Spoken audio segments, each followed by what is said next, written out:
శివుణ్ణి మహాశివరాత్రి నాడు విశేషంగా ఏ ద్రవ్యంతో అభిషేకం చేస్తే మనకి మంచి జరుగుతుంది అనే విషయం గురించి తెలుసుకుందాం. చాలా మందికి ఆస్తి, ఐశ్వర్యం, సంపద అన్నీ ఉంటాయండి, మానసిక ప్రశాంతత ఉండదు. ఎందుకంటే ఏదో ఒక ఆలోచన చేస్తూ ఉంటాడు, ఆలోచనలో ఏదో జరుగుతుంది, మనసు పాడైపోతుంది, మనసు బాగులేదు, ఎంత ఆస్తుంది, ఎంత ఎక్కడెక్కడ కూర్చున్నా కూడా మనసు బాగులేదు. ఇలాంటప్పుడు ఏం చేయాలంటే ప్రతి సోమవారం నాడు కూడా ఆ యొక్క శివాలయానికి వెళ్ళి పాలతో అభిషేకం చెయ్యాలి. మరి అలాంటప్పుడు కుదరని వాళ్ళు నెలకు ఒక్కసారి వచ్చే మాస శివరాత్రి నాడు చెయ్యాలి.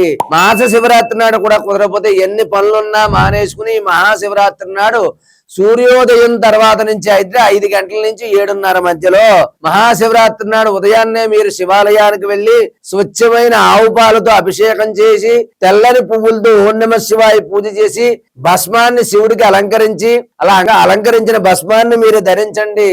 అలాగే పాలు, పంచదార, బియ్యము కలిపి ఉండినటువంటి క్షీరాన్నాన్ని గాని, పెరుగన్నం గాని, కొబ్బరి గాని ఆ దేవుడికి నివేదన చేసి అది మీరు స్వీకరించండి. ఇలా చేయడం వల్ల మానసిక ప్రశాంతత కలుగుతుంది.